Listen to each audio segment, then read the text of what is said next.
Good afternoon, ladies and gentlemen. This is a meeting of the Revere City Council Subcommittee on Public Works. Please rise and salute the flag. I pledge allegiance to the flag of the United States of America and to the republic for which it stands, one nation, under God, indivisible, with liberty and justice for all.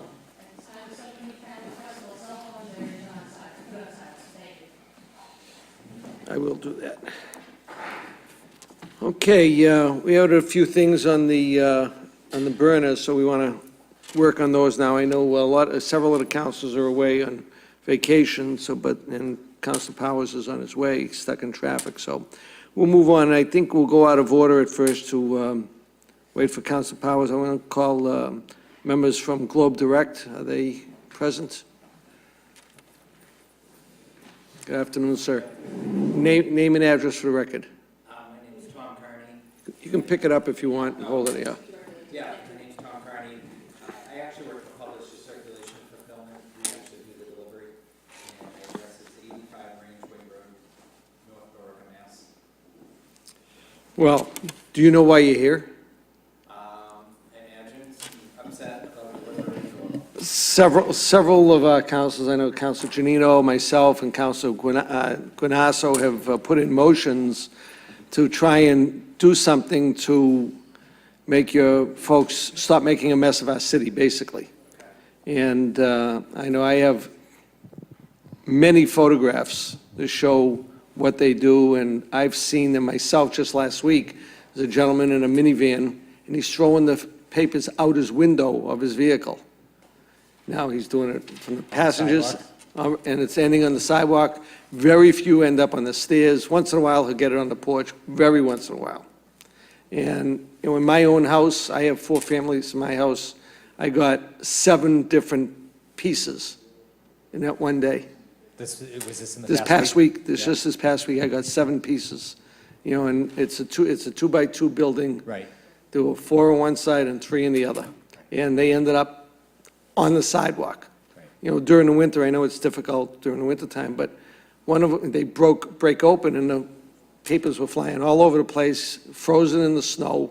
And of course, when the snow melted, it was stuck in the ground, and, our folks were upset seeing all these papers here, number one. But, that's the basic. I've given you my piece. I know Councilor Janino has something to say about it also, and I'll give the floor to her right now. Thank you. Sure. Paul's the president of Globe Direct. He doesn't do the actual deliveries. We do it for him. So I Okay. wanted to make sure you knew he was here. So noted. Thank you. Thank you. And I want to thank you guys both for coming before us today, because this is important, and it's an issue that it doesn't affect one neighborhood, it's affecting all the neighborhoods in the city. And I guess my concern is, we've put it in over a year ago for the first time, and this has been brought up for different councilors for different reasons over the past year. And it's really frustrating for our citizens, because they really try to make the best of their yards and try to keep their properties clean. And it's difficult to keep up with and maintain when you find them in the bushes and behind your flowers and like thrown all over the property. And in the areas near the water especially, they're ending up in storm drains, and they're really causing a problem. So I guess my big issue is, why aren't they just delivered properly? Dropped on the stairs or dropped. I understand you can't put it in a mailbox. I understand it's illegal. Right. But just somewhere in the vicinity of where they would receive their mail instead of on public property. And I do appreciate you being here, but it is an issue that I really think we need to get to the bottom of, because it's unacceptable. Right.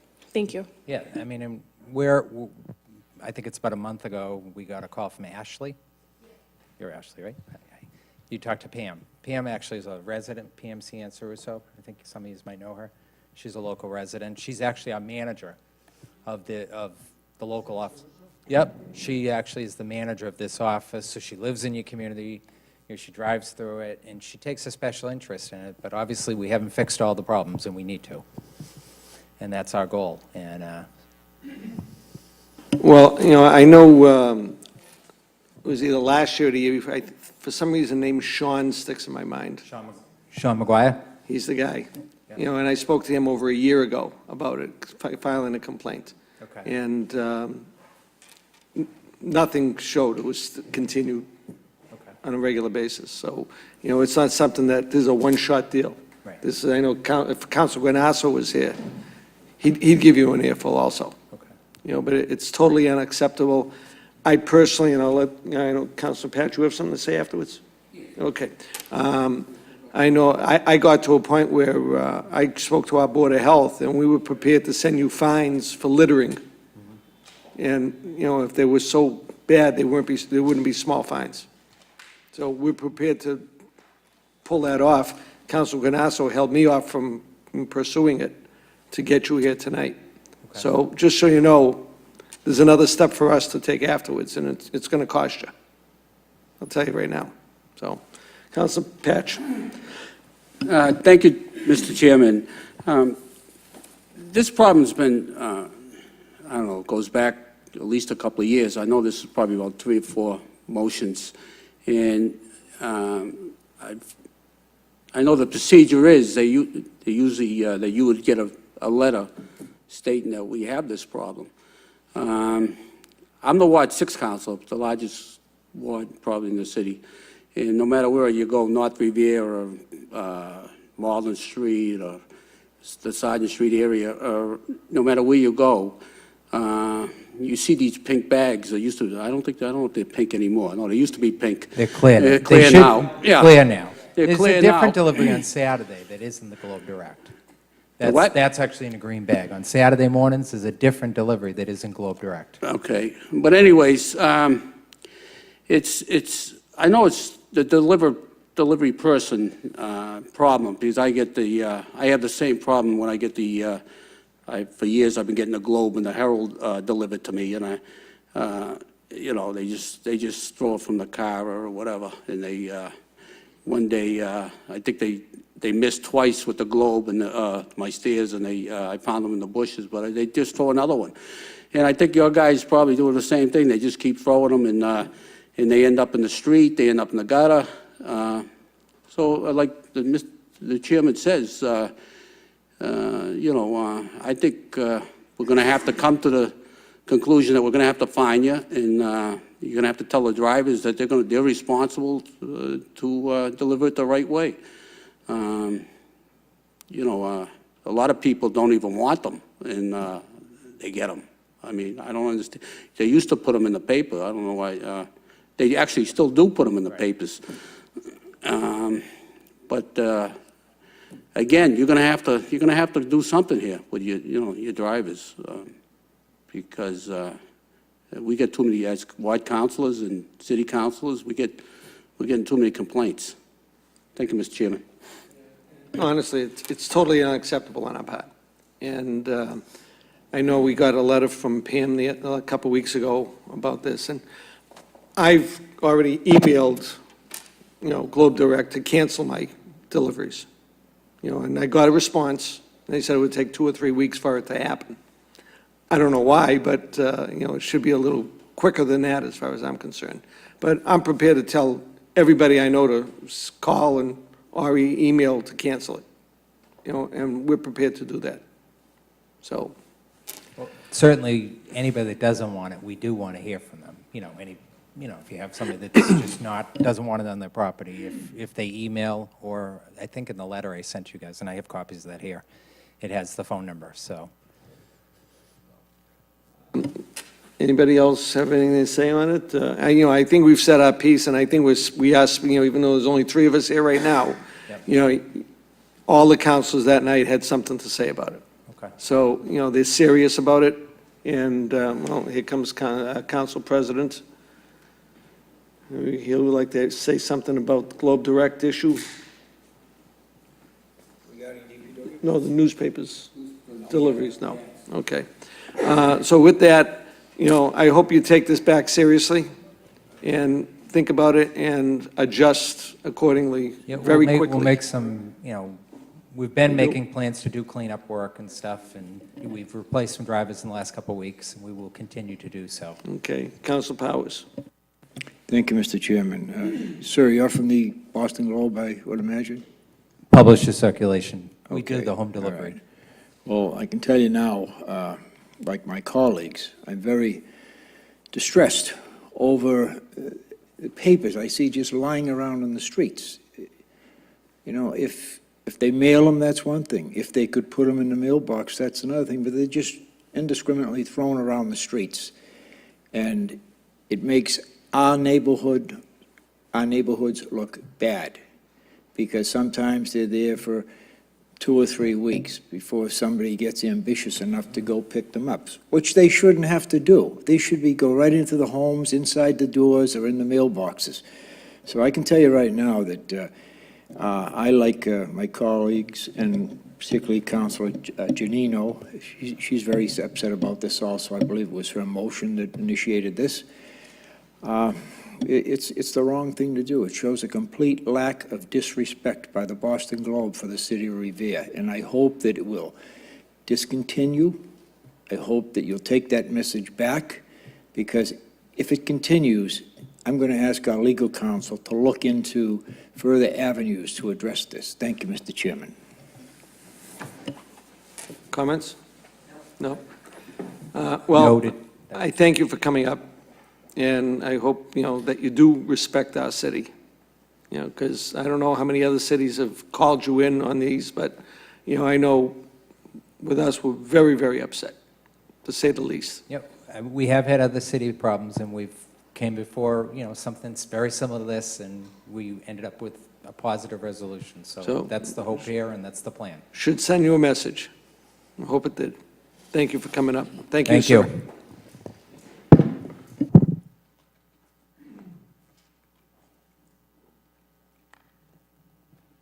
just going to leave those letters so you can have copies, and there's some of my business cards there. Thank you.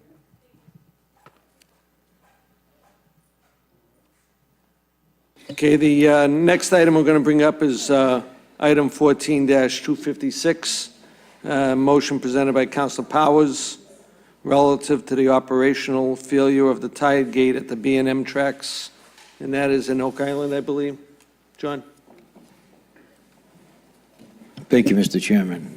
Mr. Superintendent, as you know, a couple of months ago, we had some serious situations down there. People down on Ellerton Street, Arcadia Street, York Street, even up as far as Argyle Street at certain times, had maybe 7, 8 inches of water in their basements, sewerage mixed in with it because of the way the lines are, some of the lines down there. Can you tell us why this would happen? Well, we had a mechanical malfunction, John. We've been dealing with the various state regulators that helped us with this project. Currently, we seem to be having a problem with the manufacturer getting to the site. Matthew can speak a little bit more to this. Matthew's been handling this for us. He was down there recently this week. You may have seen some water up in the marsh area this week because we manually went down there and put it in by hand. It's not on automatic. It won't be on automatic till we can get it reserved. We're making some headway on getting a self-regulating tide gate on the westerly side of North Shore Road to prevent water from, in the event that this mechanical sluice gate fails, that the automatic floating sluice gate will close on its own. So that was the point, and the reason for that is that the westerly side of North Shore Road is actually higher than the easterly side. So the easterly side of North Shore Road, which goes all the way up into the Wonderland Dog Track, is much lower below sea level than the westerly side. So that's the reason for the amount of severity in the flooding. But as of this week, we still have no resolution as to why this thing is failing. And a lot of that was due to the weather. We tried to get out there previous, but everything was frozen in. So it's only been the last probably 2.5 to 3 weeks that you actually can get out there. Even today, if we needed to get out there, the access road is still flooded and there's problems there getting out there. So it's not even easy to get out there presently. So I'll let Matthew talk a little bit more to it. He's spoken to the regulators more than I have directly. He's been out there making sure that it's holding and we did put some water in there because we need to introduce water in there. We spent an awful lot of money out there to restore the salt marsh, and that's all going to go for naught if this thing doesn't get... No, I understand that, and I think that's the right thing to do, because ultimately, it cuts down on the potential for fires, Correct. or for mosquito infestation and things like that. And it's storage for capacity as well for Yeah. when you have larger rain events. But, we have a consultant with Brown and Caldwell. Weston and Sampson is the consultant of record on this particular item. They are pushing this manufacturer as well. We are not the only city that's presently having problems with this type of sluice gates, electric sluice gate. There are other cities that are having the problem as well. Matthew can speak more to that than I can, because he's dealing with it on a daily basis, and he's just keeping me updated on what's going on. Because we can't, the way that tide gate is now, I understand we have to keep it closed all the time. It has not been put on automatic since the event. So this actually doesn't allow us even to pump into that area from Arcadia. Oh, it does. It does? Actually. But all it's doing is taking the water and transferring it over to the inside of the tide gate. In other words, if you're pumping, let's say, from North Shore Road over, and the tide gate is closed, Yes. that water's not going out. The water, it works there's a gravity gate there, John, so when the pressure builds up against that gate will open on the opposite side. It actually lets water out. It doesn't let water come in. It will let the water out then? It will, yes. Yeah, but, The people who probably saw the water in there last week probably got a little, what is this, what's going on? We were actually out there because we had people from NOAA coming in who actually help us get money to put these particular things in, and we're counting on them to put the self-regulating tide gate on North Shore Road. So Matthew was down there trying to introduce water into the system to show how it works, and we were hoping that the manufacturer was going to show up, but the manufacturer hasn't showed up to this point. where would that self-regulating tide gate, would that be where the trash rack is now currently? Where the current trash rack is now, Yeah. will be out on B&M Railroad. Where we want to put one is actually on North Shore Road. At the trash rack? At the trash, not at the, on the opposite side of The that side of North trash Shore rack. Road? Okay, So as the water not to come into that trash rack side. yeah. So, and it has two purposes, John. It helps with compensatory storage in the event that the mechanical valve fails due to the lack of power or some transmission, something. The self-regulator works off of a flotation system, and it will close and not allow the water into that Eastern County ditch. And I just have one other thing I'd like to mention. There's a fellow that lives at 57 Dunn Road. I believe his name is Doyle. He is continuously pumping water from his basement out. And, I know it's a low area down there now, but we haven't had any, serious rain in a while, and the snow's just about gone. I spoke to that gentleman. I was down there with him for about 45 minutes. What happened down there, John? We did a lot of work down there last year in that area. We relined a lot of pipe in that area. So that was your inflow and infiltration into those pipes that were actually lowering the ground table and contributing to our problem with this SRF project that we have going on. So we've closed up all these avenues for the water to escape. And so now the pumps are running a lot more than they were before. The next phase that will help on this is we do currently have a contract to go in and deal with the spoils on that Eastern County ditch. So Nick Rystrom and I have been working on a project to fix the pipe that's at the bottom of Shawmut and Sagamore. Yep. Excavate all the phragmites out of the Eastern County ditch up to behind Bianchi's. Tires, To tracks, get all pallets, that everything stuff. else. Yeah. But it's the phragmites and stuff that's in there and to Yeah. get out of there. And then after that, there is a pumping station down on Dunn Road that was built when there was a few houses there.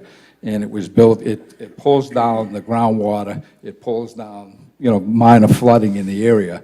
So what we're going to need there is a pump station, a drain station that's been there for probably 60 years, but it's going to need to be upgraded and be a much bigger station because the area has obviously been developed and, you put a brick on a sponge and the water just keeps pressing into these houses. So And that would pump away, right? So it's inadequate to take care of what's going on there That would right go now. into the Eastern County ditch, right? Yes. Okay, good. All right, thank you, Donnie. If you need to talk again. Unless, You can answer some questions. do you have anything to add? I have one thing I'd like to mention to you. As a matter of fact, I gave a notation to the mayor today. Down on Dunn Road, there's a sewer down there. I think you were down there with me, we looked at Manhole it. with the and- hole in it? Yeah, and I realized we couldn't do anything during the winter because of the heavy snowfall. It was Yeah, impossible to exactly. do Yeah, anything. that- I understand that, but it's still there right now. The trench is dropping a little more each day. The hole is still there. There's a water shut off about 30 feet further down on Dunn Road. I believe it's around 20 Dunn Road, something like that. So if we could get something done with that, I'd certainly appreciate it. Absolutely. Like I says, we have a few of those floating around right now after the winter. We have Yeah. a large number. I know they're all over the Trying to place. get to everyone we can, and get the worst ones first, We've got 6 guys, and we're really, we've had a lot of emergencies, and we're going to get to them. And the only other thing, again, back to the trash rack, I'd like to just be reassured and be able to reassure the people down in the Oak Island neighborhood that trash rack, not the trash rack, the tide gate will be kept closed until it's brought up to I par. can give you up to date on that right now. What's going on with the trash, with the tie gate right now is that we have it on a shut-off position. It's off automatic and it's shut. We're going down there and we're manually raising it 2 feet. I did it the other day. We're letting the water into those flatlands and everything so we could fill up the system and kill the Phragmites and everything. We're going to do it like twice a week until we can actually get the manufacturer down there. There's Situate and Hull have the same exact gate, and they're having the same exact kind of problems. Really? So basically, we're trying to get Weston and Sampson and the Swift Company to coordinate, come down there and fix this problem. And that company's still in operation? Exactly, you know what I mean? So they're gonna come, it's a new gate. They basically, we're just trying to get them coordinated to come down here so we can find out exactly what's going on. Matter of fact, the Hull wants to come down and, when we get ours fixed, to see what's going on with theirs, to try to get the same message. Thank you But very right much. now, it's closed. That's the We're opening important it thing, when we yeah. need to, and like he's saying, we have a very limited time when that gate's working. If it fails, you only have like 20 minutes to straighten out the problem before you start getting flooding. That self-regulating tide gate will literally solve that problem, basically. That water that's inside that basin and everything won't be able to leave it, go into the Arcadia area, the Charlotte area, or anything, once we have that installed. It's a backup, basically. Because we even talked one time about having a 6-inch pump or an 8-inch pump out there. We have pumps that we to bring there when pump- we have to do To pump that. out even when the gate is Exactly. closed. And we actually do that. When we have an event where there's a lot of water, we have a 6- and 8-inch pump that we manually take down there, sit a crew there, and they pump through the whole storm and everything, and they pump out of that basin. Thank you very much. Thank you, Mr. Chairman. Donnie, the situation at Mr. Doyle's house, is that similar to what's going on with the Little League? Yes. You put in the solid It's an pipe? identical problem. Right. So every time that you do a corrective action, the water stays in the ground, it goes somewhere. So if you don't have something tied into a drainage system or something tied into, a culvert, then you're going to have that problem. No, if they put this larger pump station in, where does it get pumped to? Eastern County ditch, which goes out right where John and I were discussing. It Right in ends- the ditch It ends up itself. at the B&M tracks. The ideal thing about, the problem we have is that we go after all this federal money for restoration. They don't consider this a flood program. They consider this an environmental impact type of thing where you come in and you restore natural salt marshes, and so you end up with birds and, breeding areas for flounders and things of this nature.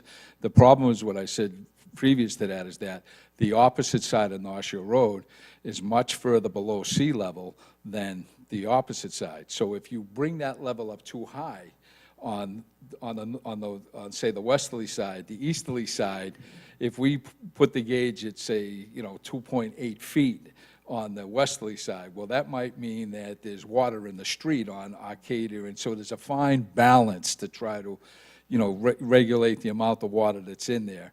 And like Matthew said, if that thing fails, we literally get an alarm, and you've got 20 minutes to get there before people have water in their basement. That's a difficult task to do when somebody's at home and there's a call made to the answering service. They got to call somebody at their home, and then they might have to drive to, the Martin Street area to get out to the B&M track. So it's a very delicate situation, but the key to this, I've said it before, is that we could get another one of those self-regulating tie gates on that westerly side that will prevent us from that water getting to the easterly side, and it will also allow us to put more salt water on the westerly side, which will be a bigger attraction for restoring the salt marsh and the environmental impacts that the DEP and the EPA are looking for. So. Any other councilors have anything on this issue? Well, thank you for that. Don't go away, because we got another issue. We got you on the line again. The last item is our infamous pothole situation. Yeah. If you can fill us in, let us know what's going on. The last couple of weeks, we've made a lot of headway. The problem is that there's a lot of work out there. As John was referring to, they're just not potholes. We've identified 36 catch basins and structures that need to either be fully repaired or broken, and the same, there's just not enough help at this point to do it. We did put out a contract to try to get some of this $117,000 that has been given to us by the governor's office for pothole repair and trench repair and things of this nature.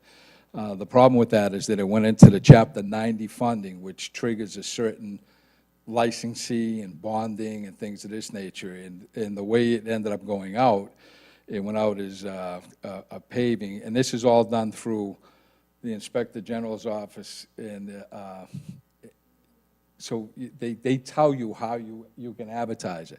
And how we advertise it, we got nobody to do the bid. So now we went back to them. They're going to drop some of that criteria. We're putting another bid out on this Wednesday, which means it's another 2 weeks before we can see if anybody will bid it.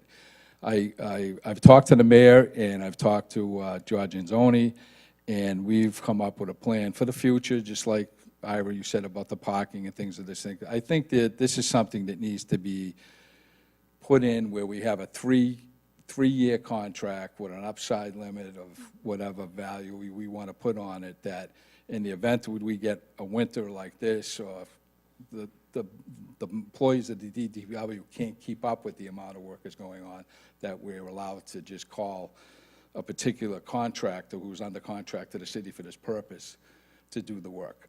So that's what we plan on doing probably next year, and so it'll be a 3-year contract. We're just hoping that we get some quantified bids come 2 weeks from Wednesday so we can get this done before the 1st. In the event that that doesn't happen, what we would do is still utilize the money because it's Chapter 70 monies. We would, Chapter 90, stand corrected. We would be able to go and use the money that we're going to use for trenches and potholes to identify sections of streets that we can go and scarify and just completely redo. Now, that's, it's an expensive proposition, but I'm sure every councilor here can identify at least one section in their ward where if we could do 50 or 100 feet of roadway and just scarify it and redo it. You look anywhere, Cushman Ave, Sargent Street, Shirley Ave, Winthrop Ave, Prospect Ave. There are areas all over the city that we could utilize this. So the full amount of the $117,000 will be spent on repairing roads. Thanks, Tony. I know you mentioned Shirley Ave. I know you got 2 water breaks that happened several months ago, and one of them really... 2 months ago. How many months ago? 2. 2? 2. They are bad. One is terrible. The other one's holding its own, Right. but this one is... The one at the top of the street closest to Dunkin' Donuts is, we've gone there a couple of times to try to get it done. We posted it. People are parking in it, and that's how you keep seeing that thing break off. The other one is just, we know it's holding its own, so we leave it there because we have presently, up as of last Wednesday, we had 43 trenches that were throughout the city. We did probably 15 or 18 of them as of today. So in a one-week period, we've gotten close to a third of those trenches out there. So we are going out there working on it. The guys were out today doing potholes. We had the last day of our contractor to go out and do some of those. So now with the weather changing the way it has, and the plants that are open, they're closer. We got plants in Melrose and Peabody now instead of going to Watertown. We can go out and grab. We have a hot box that holds 4 ton, but basically you get 3 ton into it because it honeycombs up.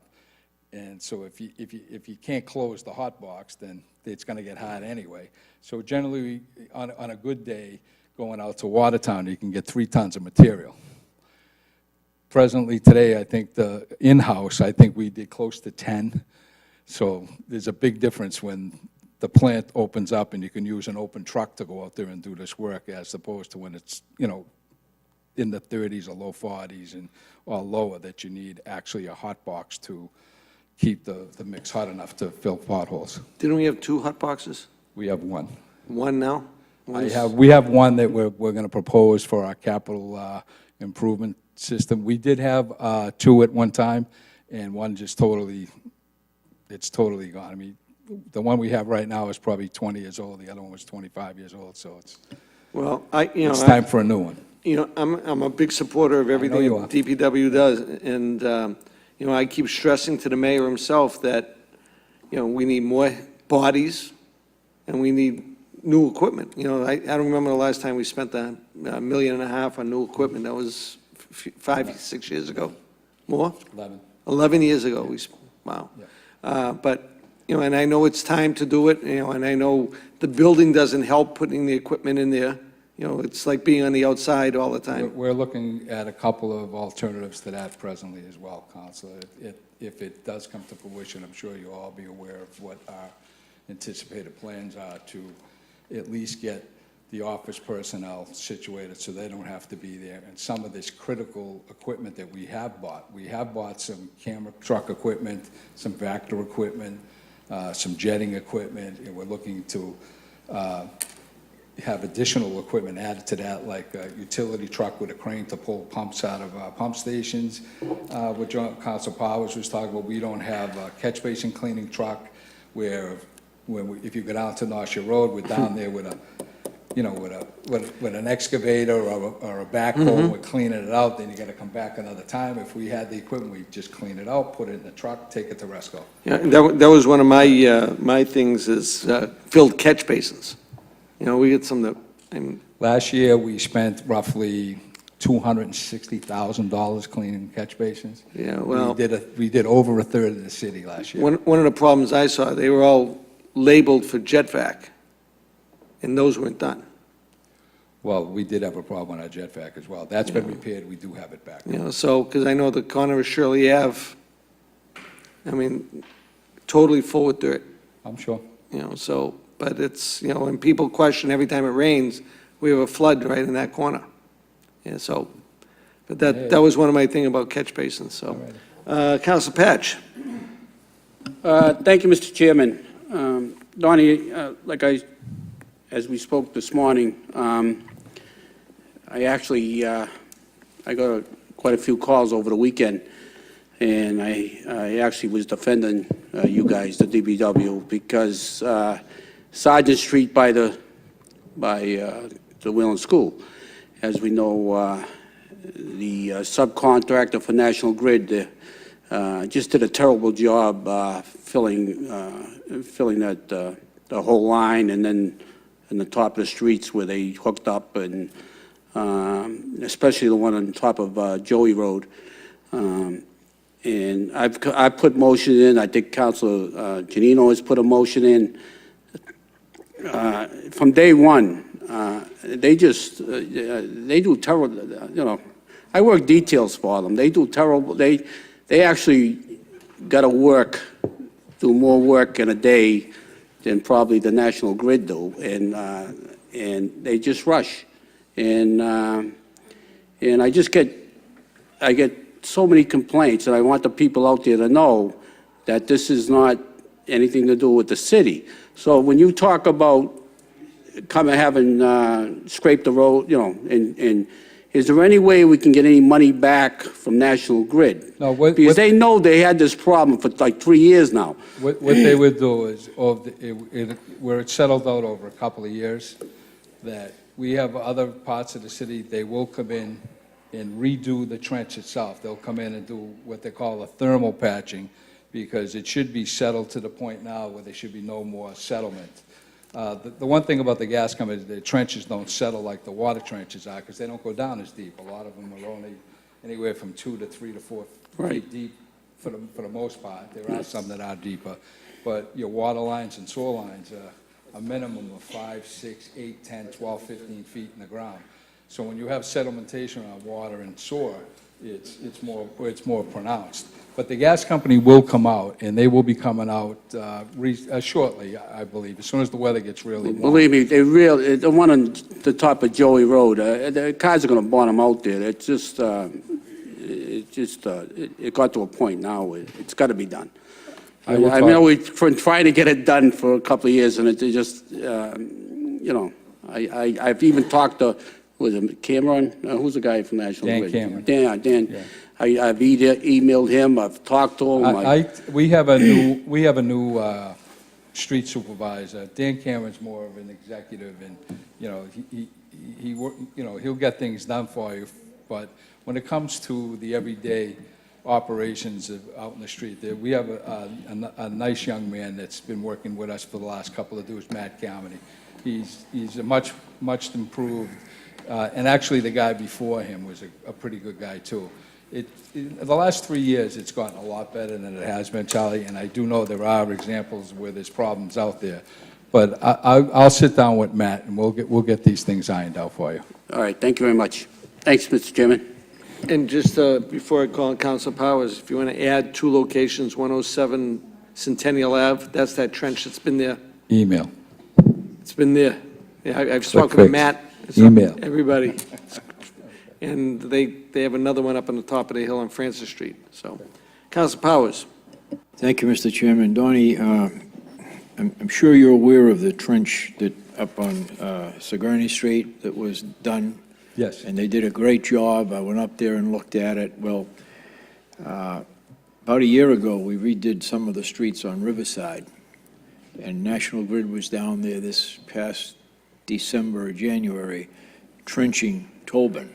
So I would hope that in 6 months, when, that settles, that they'll go down there, heat that, reseal it, do whatever they have to do to make it as nice as the trench up on Sigourney Street. Yeah, their construction season will run anywhere from generally around the 1st of May till the end of October is where They've got plenty of time, so it will have settled by then. And the other thing, that 100,000 plus, we mentioned maybe doing some sections of some streets. Yes. I'll give you an example. Sagamore Street, needs some work.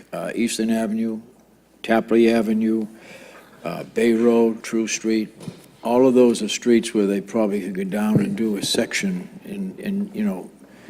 without expending too much money, so that. Yeah, I think at the bottom of True Street, True, John, I think we did True Street not too long ago, but because there's no real drainage in that area, you have a complete runoff of water down to the bottom, down near the high school, and the pool's at the bottom.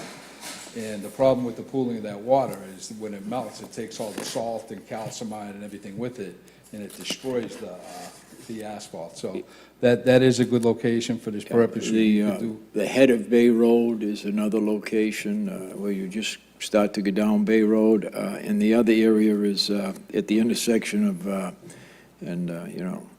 don't want to seem like I'm taking care of myself, but Well, you need Sagamore.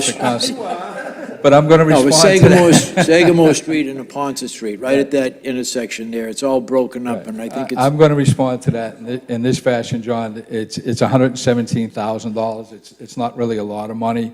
I know a lot of the scarifying, we were gonna probably get somewhere in the vicinity of $70,000 to $80,000. So for scarifying and repaving, $70,000, $80,000 is a lot of money. I'm sure of what you just told me, I could spend probably double with I need, but, so they're gonna try to take the most heavily trafficked areas, principally, around schools and things of that nature, so kids have an easy road going back and forth to school. But, everybody hears this $117,000. $117,000 is, I'm thankful for the state, the governor, and everything for what he did for us, but $117,000 where it comes to reconstruction of roadways is not a lot of money. True Street is one of those Yes, areas because it you is. get I up and agree. forth to high school all I day agree. long. I Thank agree. you. Thank you, Mr. Chairman. Thank you, Donnie. Council Morbido. Thank you, Mr. Chairman. Just for my clarification, I'm going to go back and, can you clarify about the grant money of $118,000? Was that distributed incorrectly, or is it on hold? Because, just clarify that for me. Well, just to bring you up to speed, I don't know if you heard earlier, so much of that money was going to be used for road repaving and reconstruction, and other of that money was going to be used for trenches and pothole repairs. Based on the fact that it's Chapter 90 money, there are certain conditions and bonds and things that need to be required. You need to be licensed under Mass DOT regulations, and most of the people that do that type of work are looking to pave roads and repair roads. They're not looking to fix manholes and do, catch basins and things of this nature. So when we talk to the Inspector General, the Inspector General's office, they tell us how to, put these things out to bid. Now, Mike Kessman has been in contact with them, and they told him how to put it out. We put it out, and we got no bids. So nobody would come in and wanted to do the work. So now we've asked her for a reclassification to make it easier to get people to bid this work, which is still not the easiest route to go. So we're hoping we'll have somebody in 2 weeks, but if not, the intention of the mayor is to put something in the budget for the next 3 years, so in the event that something like this comes up again, that we'll have a contract in place that we can go and spend $50,000, $60,000, $70,000, $80,000 to do pothole and trench repair when the TPW gets overwhelmed and they can't keep up with the work. Thank you. That makes sense. Council Janino.